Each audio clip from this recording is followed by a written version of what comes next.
লোকে বলে আমরা রিভিউয়াররা নাকি বাংলা সিনেমার পাশে দাঁড়াই না। তাদেরকে বলতে চাই, এরকম ধরনের সিনেমা এলে আমাদের বাংলা সিনেমার পাশে দাঁড়াতে খুব একটা আপত্তি নেই। হ্যালো ফ্রেন্ডস, আমি শুভম। এখন রিভিউ করব পারিয়ার ট্রেলার, যেটা ডাইরেক্ট করছে তথাগত মুখোপাধ্যায়, যেটার কাস্টে আছে বিক্রম, শ্রীলেখা মিত্র, লোকনাথ দে এবং আরো অনেকে। তো এটার গল্পটা যদি একটু বলে নি, শহর এক বিষাক্ত মারণ খেলায় মেতে উঠেছে। কিছু লোক তার নিজের স্বার্থ সিদ্ধির জন্য কিছু অবলা জীবকে ক্রমাগত হত্যা করছে। বিক্রম আসে সেই সব অবলা জীবকে, সেই সব স্বার্থ সিদ্ধিকারী লোকদের হাত থেকে বাঁচাতে। লোকগুলো কারা? বিক্রম কি শেষ অব্দি এই অবলা জীবদেরকে বাঁচাতে পারবে? এই নিয়ে এই গোটা সিনেমাটা। এর যদি পজিটিভ দিক নিয়ে কথা বলি, প্রচুর পজিটিভ দিক আছে। ফার্স্ট পজিটিভ দিক, এর রনেস। রিসেন্টলি বাংলা সিনেমা জগতে আমরা কিছু কিছু ফিল্ম দেখেছি যেটা খুবই র, যেরকম লাস্ট একটা ফিল্ম বেরোলো কিছুদিন আগেই, হুব্বা, সেটাও খুব র ছিল। বাট এই সিনেমার ট্রেলারটা দেখে মনে হচ্ছে এই সিনেমাটা এই সমস্ত রনেসকে আরেক ধাপ ওপরে নিয়ে যায়। সিনেমাটা খুবই র, কাটাকাটি মারামারি আছে এবং খুব না দেখে খুব গোর লাগছে জিনিসটা। যেভাবে লোকজনকে মারছে, একটা জায়গায় থাকবে বিক্রমও মার খাবে, সেখানে বিক্রমের মেকআপ, যেভাবে পশুগুলোকে কাটা হচ্ছে, সেগুলো খুব র।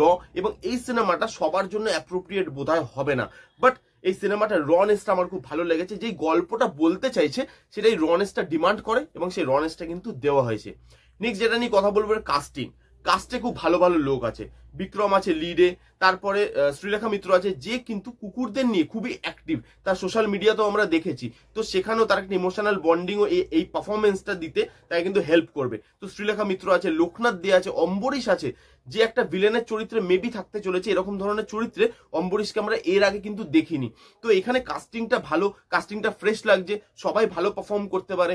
বিক্রমকে অ্যাজ লিড হিরো দেখতে ভালো লাগছে, তার অ্যাকশনগুলো দেখতে কিন্তু বেশ ভালো লাগছে। তো এইখানে যেইভাবে অ্যাক্টরদেরকে প্রেজেন্ট করা হয়েছে, সাবজেক্টটা যেরকম রনেস রাখা হয়েছে এবং তার সাথে সাথে যেরকম অ্যাকশন সিকোয়েন্সেস ডিজাইন করা হয়েছে উইথ পাওয়ারফুল বিজিএম, তো সেইখানে কিন্তু এই ট্রেলারটা আউটস্ট্যান্ডিং লেগেছে এবং আমার এই ট্রেলারটা খুব খুব খুব ভালো লেগেছে। এর নেক্সট যেটা পজিটিভ লেগেছে সেটা হচ্ছে বিজিএমটা ভালো, পাওয়ারফুল এবং দেখে না খুব ভালো লাগছে। অ্যাকশন সিকোয়েন্সে বিজিএমটা খুব ভালো ওয়ার্ক করছে।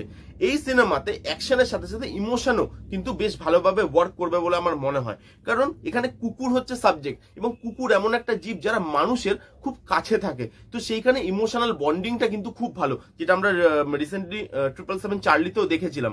তো এইখানে যেহেতু এরকম একটা কুকুর নিয়ে সিনেমা, তো আমার মনে হয় অ্যাকশনের সাথে সাথে এর ইমোশনটাও কিন্তু খুব ভালোভাবে ওয়ার্ক করবে হিউম্যান বিনদের জন্য। তো এইখানে অ্যাকশন এবং ইমোশন এই ব্যালেন্সটা ভালোভাবে করা হয়েছে বলেই আমার মনে হয়। আর লাস্ট যেটা নিয়ে কথা বলবো সেটা হচ্ছে ডাইরেক্টর।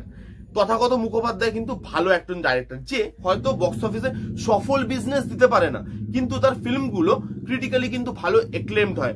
ভটভটি তার খুব ভালো একটা সিনেমা। তো এই সিনেমাগুলো দেখার পর তথাগত মুখোপাধ্যায়ের ওপর ভরসা তো আছে, দেখা যায় সিনেমাটা কেমন করে।